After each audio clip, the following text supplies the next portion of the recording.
right. It is Thursday at 6:15, a little bit before 7 p.m., but Unapologetic with Chet and Duffy is back here on the Fans Only Sports Network. I'm your host, Chet, and to my right, as always, is my wonderful counterpart, my right-hand man for that matter, Duffy. Duffy, how are we doing today, man? Chet, I'm doing fantastic today. So the Thursday, we got a big football game tonight at Rhodey Intramural, so no way to get in the mood than to talk some football with you, my man. Absolutely, absolutely. And I just want to start off this episode by dedicating it to my grandmother. We just had her funeral today. Rest in peace, Grammy. I love you so much. And I know this is what you want me to do, is just to go forward and keep living my life the way you did. So this one's for you, baby. This one's for you. Amen. Amen. Rest in peace. Sorry for your loss, Chet. And I appreciate that. I'm lucky that you're navigating it the right way, my man. She Yeah. would be proud of you still running the show tonight, my friend. Oh, yeah. And that was kind of something that was on my agenda throughout the week. I was like, dude, I just got to keep going. That's all I got to do, because that's what my grandmother did at 92 years old. If you didn't get her by Monday about a plan for sometime in the end of the week, you're screwed. That's it. Her schedule's already prepared. She's already doing stuff. Not this 92-year-old woman was going. So that's what I got to do. And that's kind of always been my attitude with that.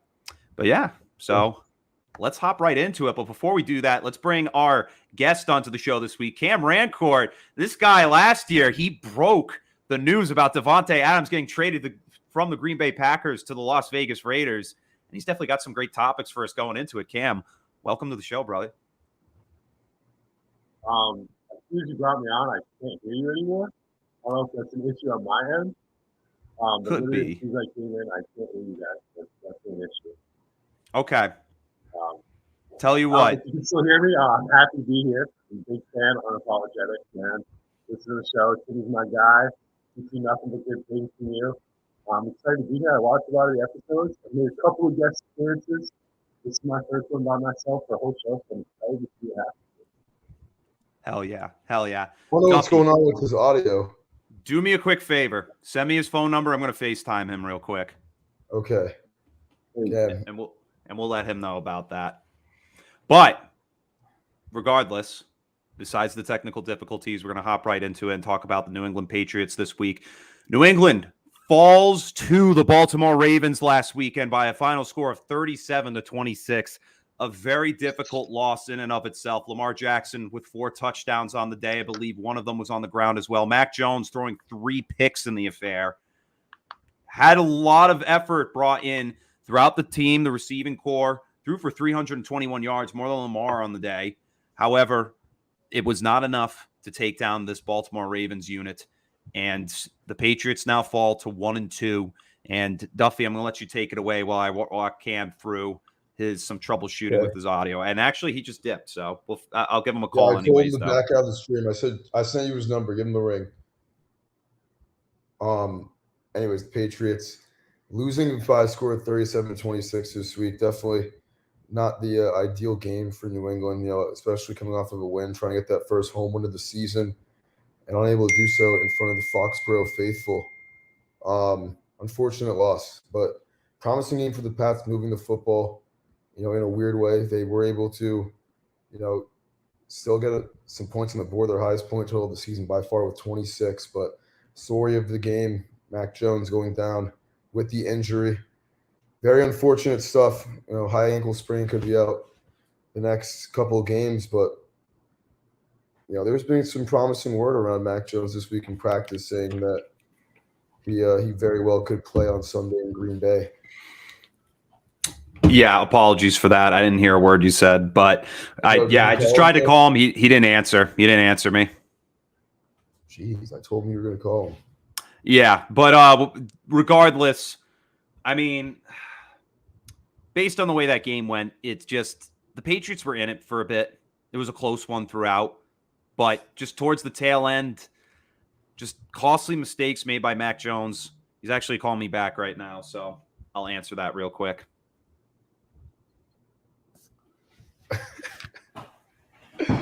Tough sledding for Mac Jones for sure. He was at practice today, actually. He was practicing. He said, "Don't rule me out for Sunday against Green Bay. This could be the last chance we ever get at a Mac Jones versus Aaron Rodgers dual, one and only chance with Rodgers' career coming to a close in the upcoming years. But it's a big game for the Pats. The 4:25 game. All of America's going to be watching this on CBS between two good teams. I mean, the Pats they had their struggles on defense. They did last week, but they have been looking good the first two games. And Aaron Rodgers, though, a real legit quarterback, and that Packers offense could be a challenge, especially with that dynamic run offense they have with A.J. Dillon and Aaron Jones. And, geez, Chet, are you back yet? He's not, but this could be a game for the Pats where, they are plus 9.5 right now. It's a big spread for a good football team going on the road in Green Bay. Could Green Bay cover that? Yes, absolutely. But Patriots, Vegas wants everyone to think the Packers are going to win this game and cover this game at home against potentially Brian Hoyer starting at quarterback. And I'll tell you what, the Patriots are going to make this thing tough. They're going to make it gritty. Sure, it might be a 20-10 game, 20-13 game. I don't see the Patriots getting in the end zone more than twice. I'm going to be completely honest if Brian Hoyer is starting at quarterback. But we'll see. We'll see on Sunday. And we saw it last Sunday against the Ravens. Patriots moving the ball down very well. Whenever the Ravens got an answer, the Patriots on the way to answer back. Despite the 4 turnovers, they scored on the majority of their other drives. I think they only punted once in the game. But they were moving the ball, and people are going to forget when they look at this Pats-Ravens game from Week 3 that the Patriots were a Nelson Aguilar fumble away from being inside the Ravens' 30-yard line, trying to take the go-ahead touchdown with a few minutes remaining. So it's a game of inches. It always has been, always will be. And Patriots, instead of being 2-1, they fall to 1-2 on the year. It's very, very unfortunate, very tough sledding for New England. Yeah, tough sledding. I mean, we're still working on the issue. It's just might be Wi-Fi connection right now. But basically, yeah, it's just been tough sledding for this team. It just doesn't really seem like in terms of putting it together, we're not seeing that happen. Whether it's whoever's running the offensive playbook at this point, because it's kind of just like up in the air. If it's really Belichick, if it's Joe Judge, if it's Matt Patricia. Regardless, should be one main OC that should be running the playbook besides a group of 3, because Mac Jones just looks completely lost out there at the end of the day. And it sucks. It's absolutely awful that at the end of the game, he gets that high ankle sprain injury, which at that point, you hope that he should have torn it just to say, because a sprain lingers much longer than any type of tear, because it's just micro tears, and that thing lingers until you basically get rest for months. So this is going to be an injury that we're probably going to be facing for the next few weeks with them. Maybe even the rest of the season, he's going to have to deal with that. And at this point, Mac Jones already listed as doubtful for this weekend against the Green Bay Packers. It's just not promising. It really isn't promising the trajectory of where this team could be going. And we're seeing that this team can be in games. They nearly managed to swing the tide of this game back in their favor until that Nelson Aguilar fumble that you mentioned. But it's just inconsistencies, it struggles, and it's just not enough. The team's not doing enough right now as a whole to really keep it together. And even though we were commending them the weekend before against Pittsburgh, that still wasn't even enough. We should have put up way more points than 17 in that game. That's just me. But this team, it was good last year. Not to say, hey, they can repeat the same thing that we saw from last year. It's a different season. It's a different year. But it shouldn't be that big of a difference at the end of the day. That's my opinion on the matter. But the Pats' offense could look similarly with Hoyer run the show as opposed to Mac Jones. Potentially. I mean, I don't know if it'd look any different in terms of positive or negative, but it's too hard to tell. It's just the season's still too young. It's still too early to really put a mark on anything really in this matter. But right now, I don't like where the team's at. And their schedule looks very difficult going forward. You got the Packers. You're in Lambeau Field. You come home and play the Lions. You go back on the road and go play the Browns. The next 3 games are really difficult. And the schedule really doesn't get any easier from there. So Patriots, if they really want to win this Sunday, they're going to have to do a lot this week. to really figure it out, because right now I have slim to none confidence in them taking this game. Yeah. Me neither as of now. I like I said when you were trying to help Cam, I do like their spread. They're getting 9.5 points. I think this is the largest the Patriots have been underdogs in probably, I don't even remember the last time it was this high. I mean, I don't even think it was this high with Cam Newton at quarterback 2 years ago. But Belichick's going to make this a close game against Rodgers and company. Here he is again, Cam. Can you hear us now? Oh, perfect. I can hear us. We are good. Word. All right. Excellent. I Excellent. apologize to the viewers for my Wi-Fi issues, whatever, but I'm back. It's all Continue, good. Timmy. I was listening. Go ahead. I'm done now. I mean, that was your point? Cam, give me a final take on the Pats before we my issues come down to the offense. At the end of the day, Bill, he's just not like you said, Chet. The play calling is just not there right now. You can tell Mac doesn't really have the confidence that you could tell he had maybe last year with Josh McDaniels. Whether it's Mac, the offensive line. I think I read some stat that they're one of the top offensive lines in the NFL. I don't know how true that is, but whether it's the playmakers. How much money do they give Hunter Henry and Jonnu Smith? And what do they do? They don't do anything. I think I read Mark Andrews on that one drive had more catches than Hunter Henry has all year so far. If you're going to pay them that much money, you might as well get them involved in the offense. And as of right now, you are just absolutely not. And that's just something that can't happen if you're paying these guys so much money. Solid fact right there. That's something that I feel like I've neglected to mention, really, is just the fact you get these two tight ends, something similar to what we've seen from the Patriots offense's dual tight end set, receiving back, blocking tight ends. These are the guys to do it, but they're not being utilized. Jonnu Smith, utilized completely in Tennessee. That's why we got him. Hunter Henry, when he was healthy, utilized all the time in LA with the Chargers. Now, last year, Hunter Henry was utilized the most. And now it's back to square one like we saw Jonnu Smith last year. It's like nobody knows how to use these guys. And the fact is, we're seeing Mac being forced to take more deep shots. Like the offense, it feels like he's being pressured to make these big throws, which he can make. He's shown he can make those throws, but a lot of them come down to being mistakes. Hence why we saw 3 interceptions last weekend. And this weekend, we're looking at a much more confident Packers unit after they get 2 wins in a row. And to be honest, if we're going to call the game right now, I'm taking Green Bay, and it's not going to be a very handsome-looking score. They're probably going to lose by 2 possessions, maybe even 3 for all we know. But if I had to make a final 9.5, you're going to take it. Yeah, in Lambeau. Okay. Okay. No. Final score in this one. Wembley Stadium.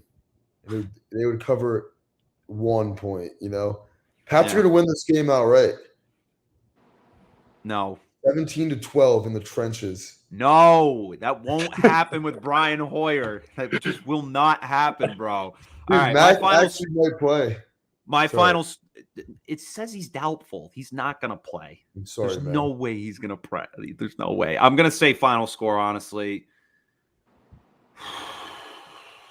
I'm going to go with 28-13 Packers.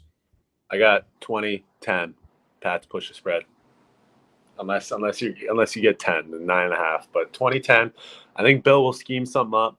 I like that run defense against Aaron Jones and A.J. Dillon. I did just make a trade for A.J. Dillon, one of my fantasy leagues, but put that to the side. I think the Pats will come. They got a great run defense, Barmore, and I'm drawing a blank on the Got you. They do a good job up front, and hopefully they can control A-Rod. Obviously the issue is with who he's throwing the ball to right now, whether they'll actually catch it or not, whether they'll run the right routes. But, Bill's Bill. As soon as you doubt him the most, that's when he comes in. That's what I say. You never know. Maybe he'll pull one out of his back pocket.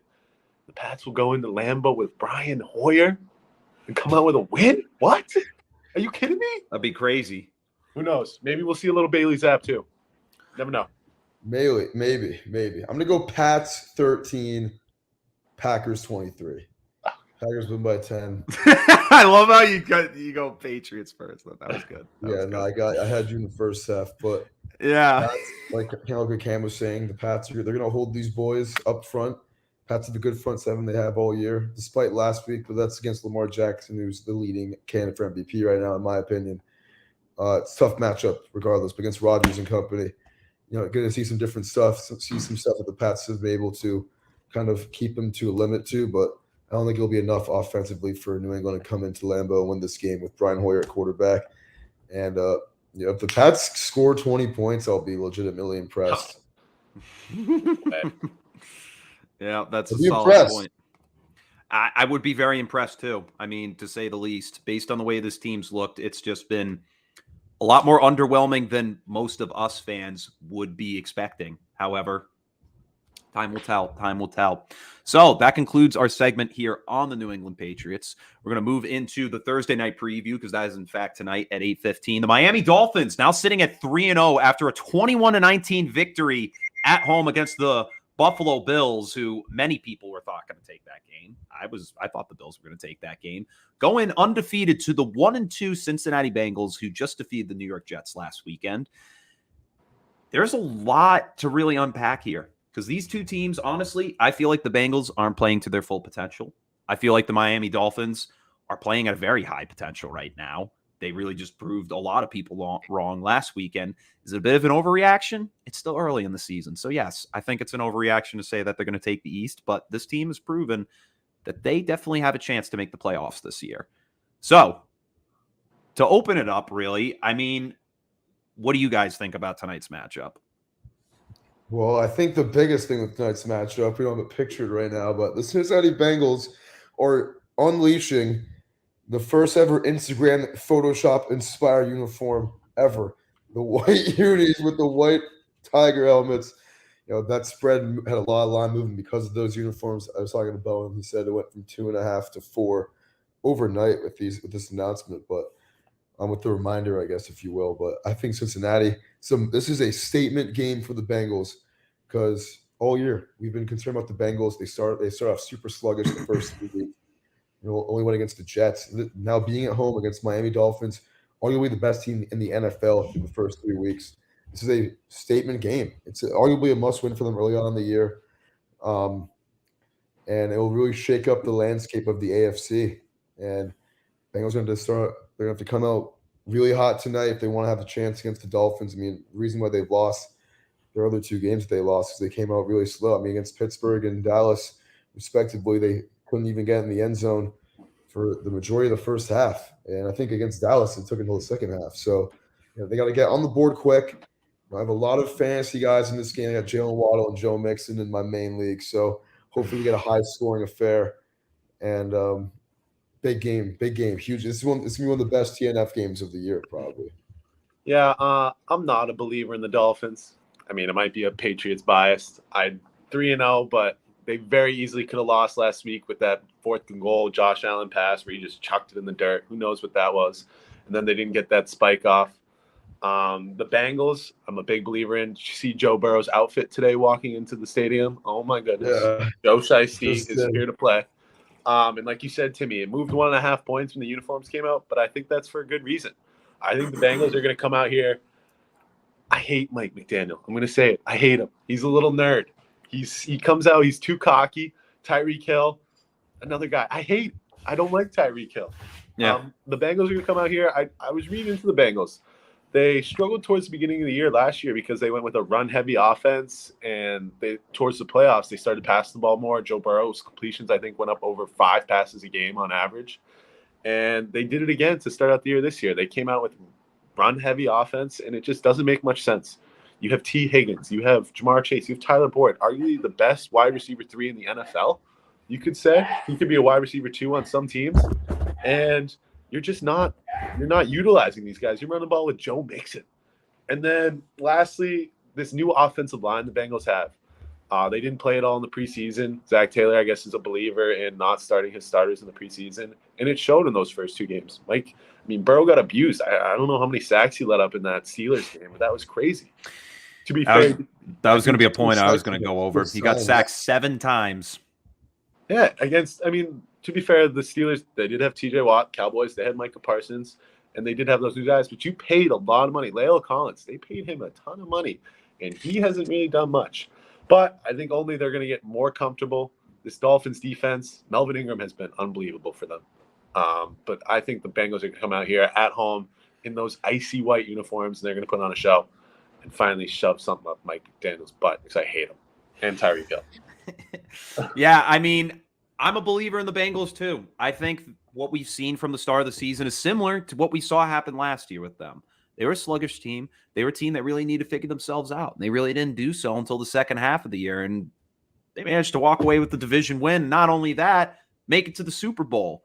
Will they do it again? It's tough to say, but they're going to be in the dance. That's my opinion in the whole thing. This is a talented unit. However, like you just said, Cam, that O-line looks paper thin because this was an O-line that they were talking about addressing this offseason because Burrow was getting his ass spanked throughout the whole regular season and the playoffs. He got hurt in the Super Bowl because of it.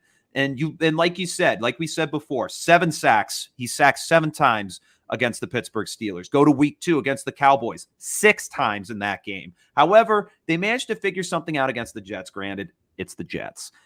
Sacked twice in that game. Not a big deal. But tonight, with talented pass rushers for the Miami Dolphins and a solid defensive unit, that O-line needs to protect them. Otherwise, they ain't winning shit. Bottom line in this one. Yeah, so for Burrow, he needs to stay calm and poised because we saw in that first game put up a ton of interceptions against the Pittsburgh Steelers.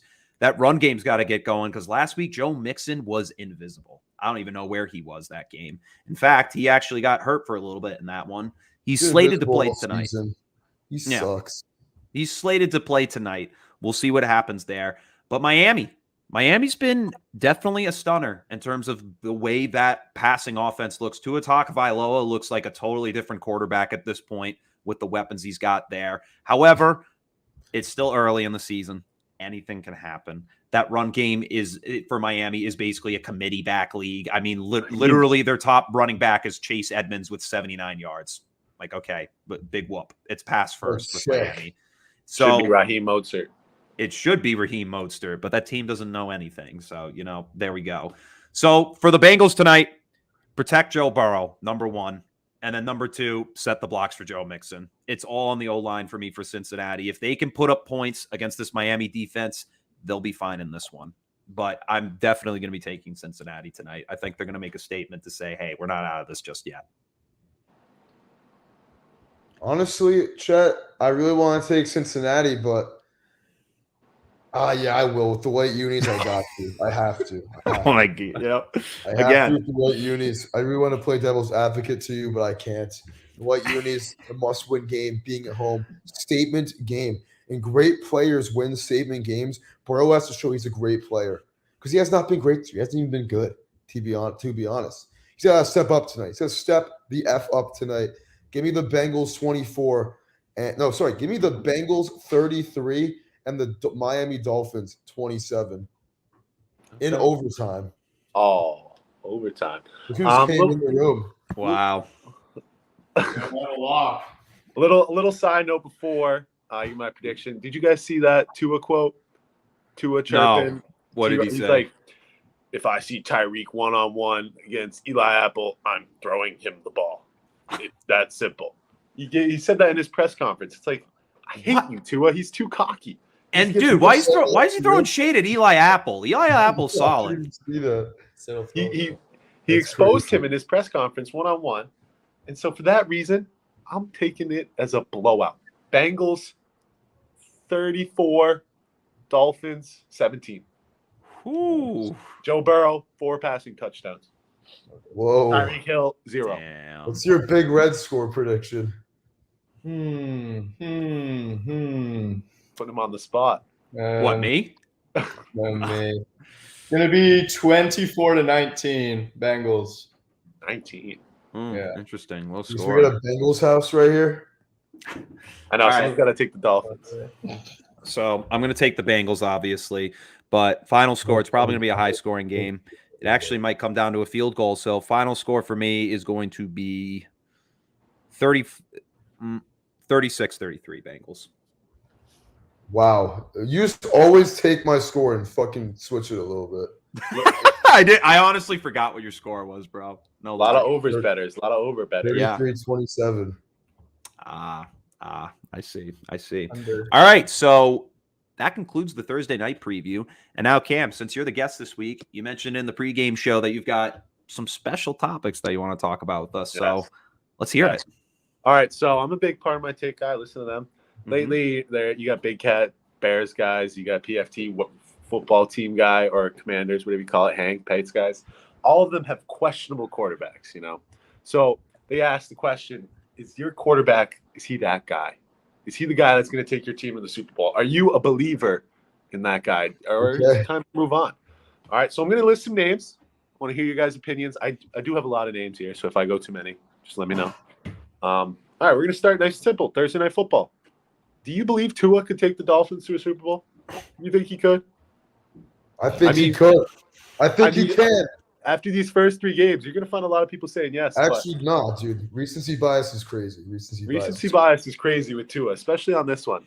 But I just can't see a world where Tua is holding the Super Bowl trophy for the Miami Dolphins, no matter how many players you put around him. One of those things where it's like Jimmy Garoppolo. It's the system. You know, could Tua take the Dolphins to the Super Bowl, or the Dolphins, will they take him to the Super Bowl? You know, Dolphins are a good team. They're stacked. They could win the AFC for sure in the next couple of years. But will it be because of Tua?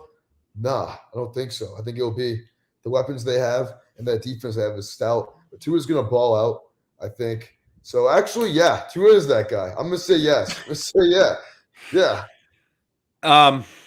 So for me, touchdown season and highlighted by a great defense by the Dolphins, he's still that guy, you know?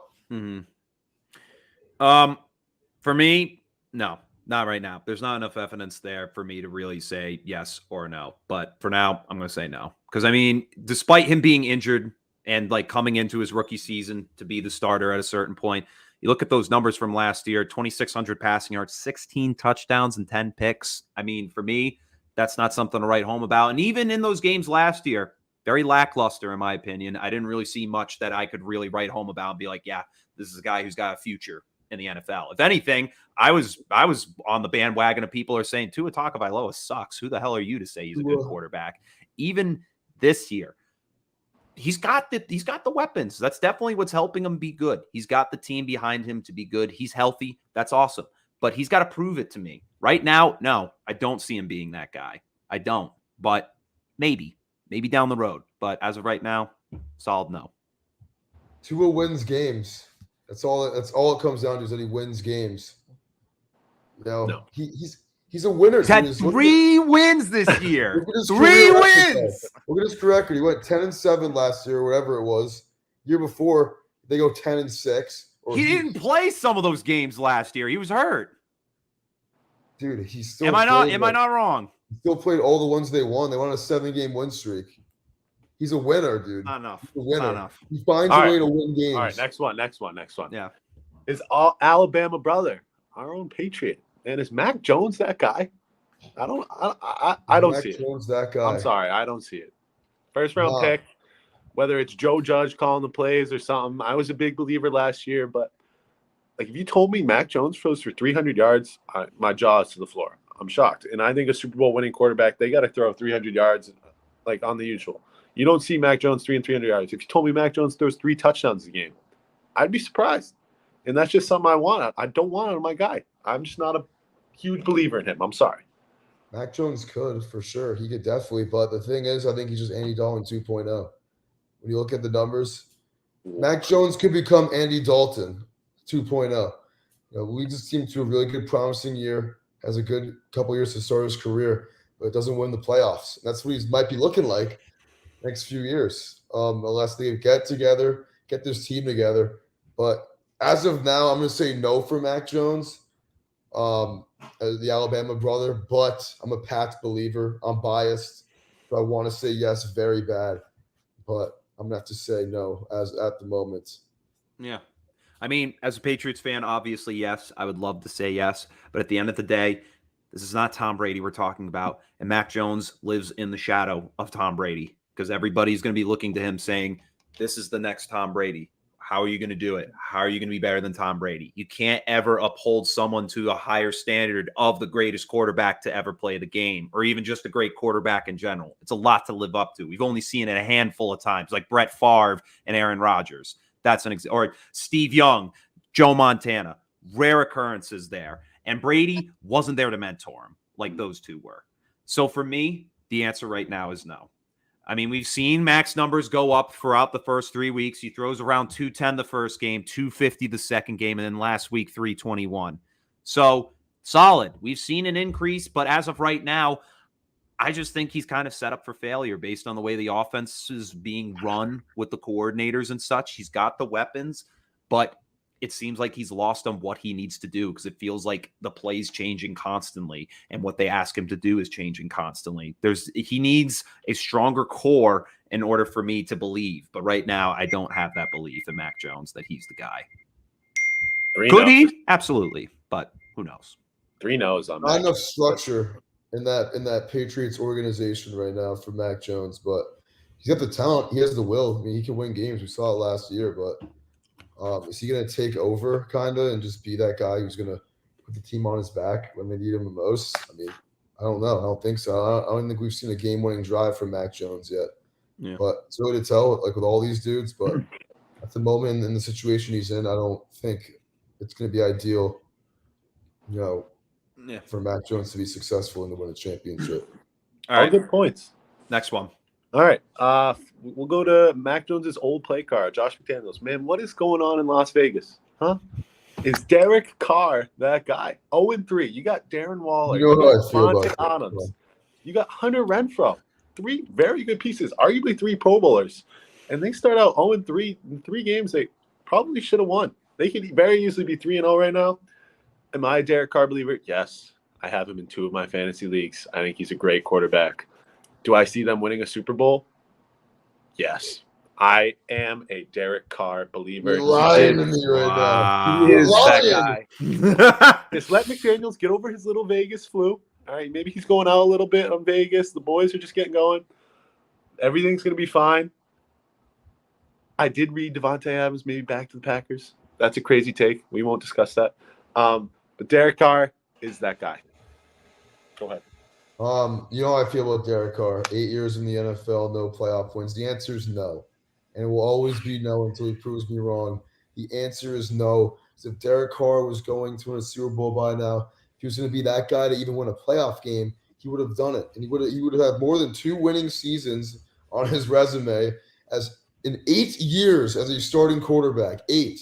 I don't care how bad some of these Raiders teams were. There were years, they went 3-13, 6-10, 7-9, I think 2 or 3 times. No, the answer is no, because Derek Carr's not that type of guy to make the players around him better. The players around him make him better. He's not a game changer. What does Derek Carr do that's so spectacular? Nothing. There's nothing about him that's memorably special about Derek Carr. Nothing about his game is separated from any other quarterback in the league. Is he a top 12, 13 quarterback in the NFL? I think so. I think he's probably number 13, right behind Kyler Murray and Kirk Cousins. He's right behind there. But no, the answer is no. And with Josh McDaniels, the answer is definitely no. Not going to happen. I mean, I'm going to piggyback off that point with Josh McDaniels. We already heard that. We heard earlier this week that I believe, it was Mark Davis literally was yelling at him post-game.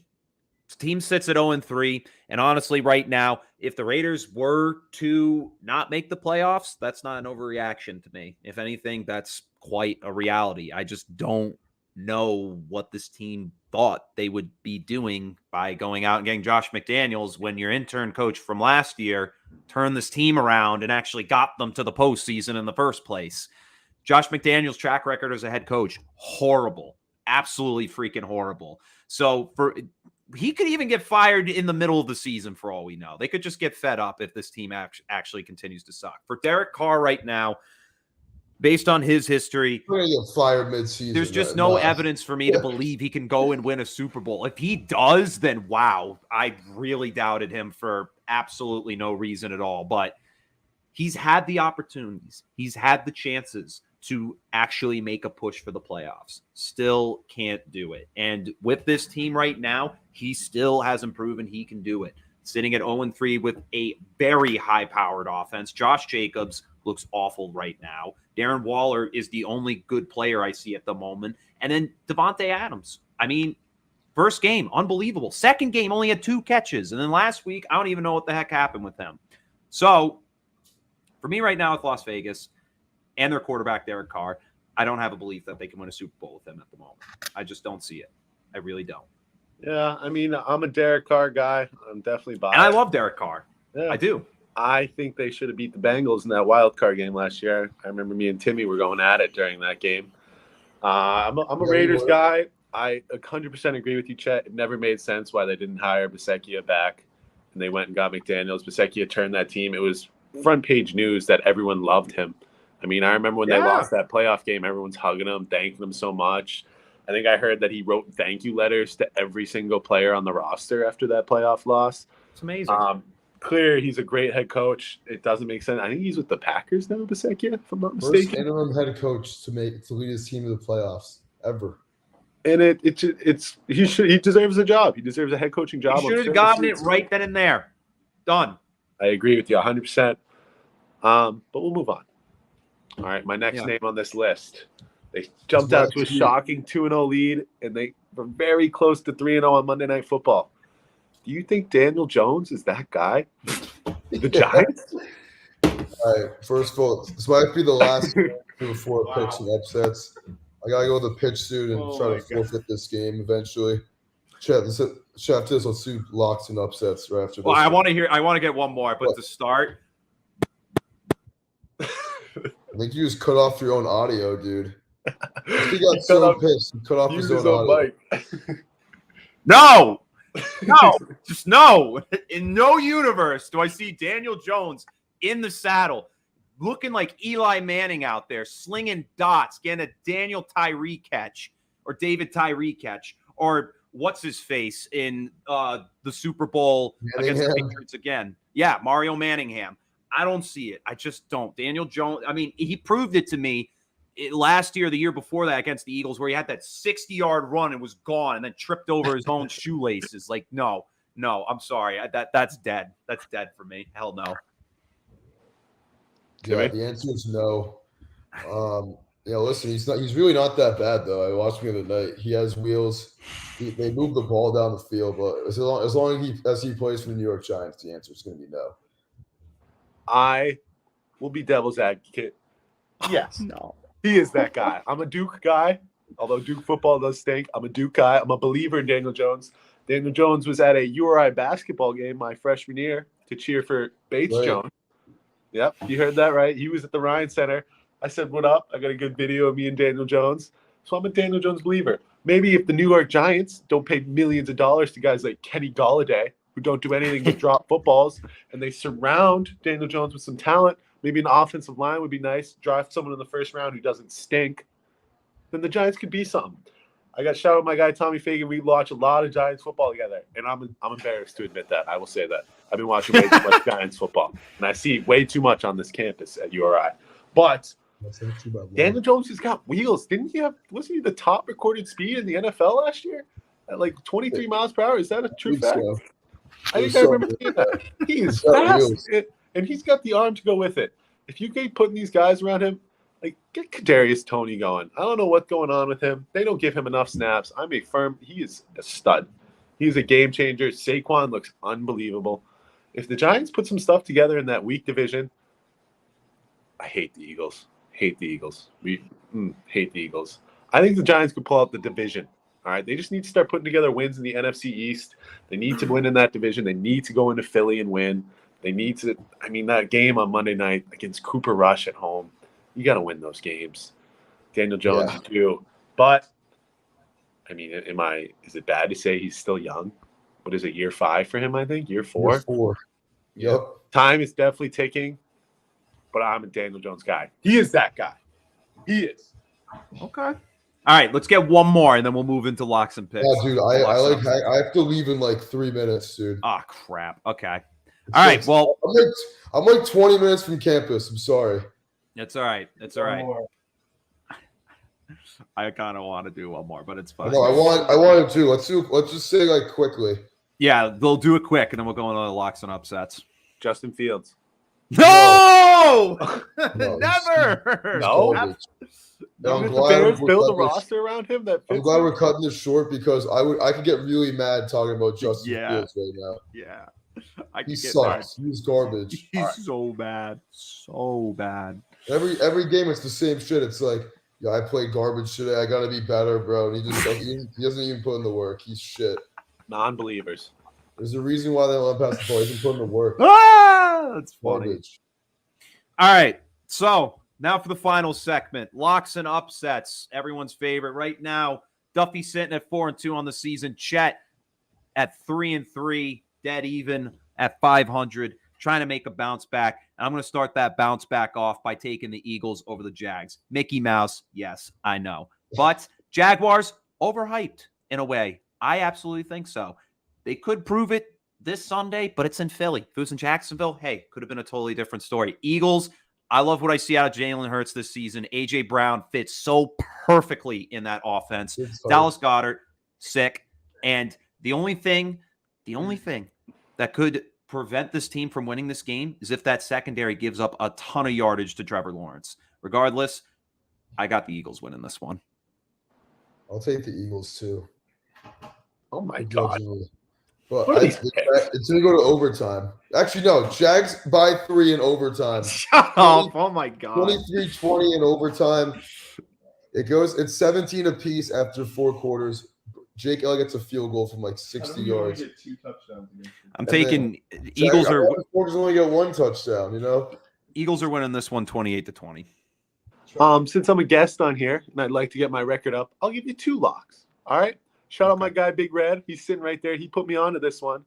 The Carolina Panthers are favored for some reason at home against the Arizona Cardinals this week. I think there's a reason behind that. That's a lock. I'm riding Baker Mayfield. I hate Kyler. Baker Mayfield is going to destroy that Cardinals defense. All right. And then another guy we're talking about, Derek Carr. The Raiders are playing the Broncos at home. It is a 100% must-win game for these Raiders. They cannot go 0-4, especially against a divisional opponent here. I don't see a world where the Raiders are losing this game. The Raiders are 100% winning this. Put your house on it, put your rent on it, whatever you want to call it. I'm going with the Raiders all day in this game. They need this bad, very bad.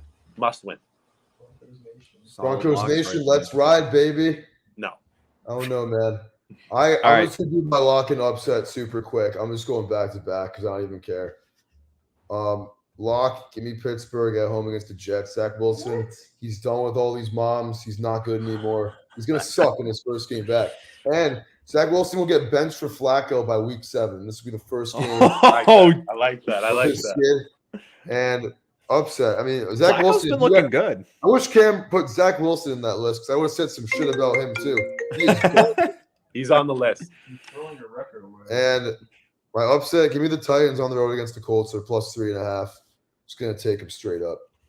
And the Titans are they're back.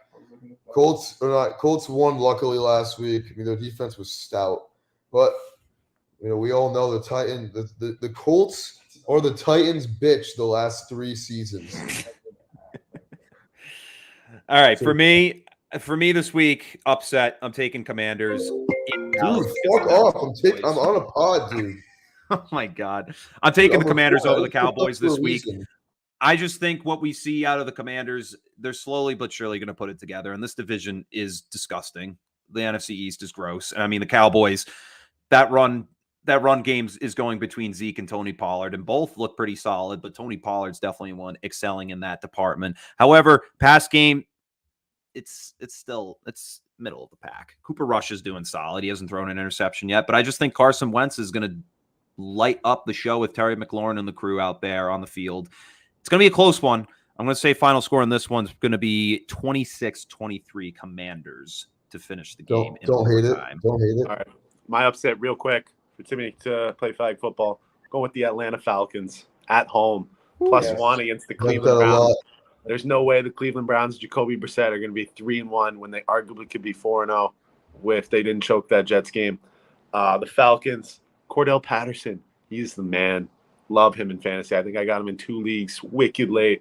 He's a top 10 RB in the league. Drake London, stud. Mariota, I'm a big Mariota guy. All right, he's getting his chance. He's going to prove it. This is a big one at home. The Falcons need it. Take the Falcons. Come on. Honestly, Falcons, it's so funny because the Falcons, they have this roster that everybody is just laughing at in the offseason, and they're proving everybody wrong. I love it. I really do. Shout out I like Matt. it too. They're +1 for a reason. Shout out to he too is right.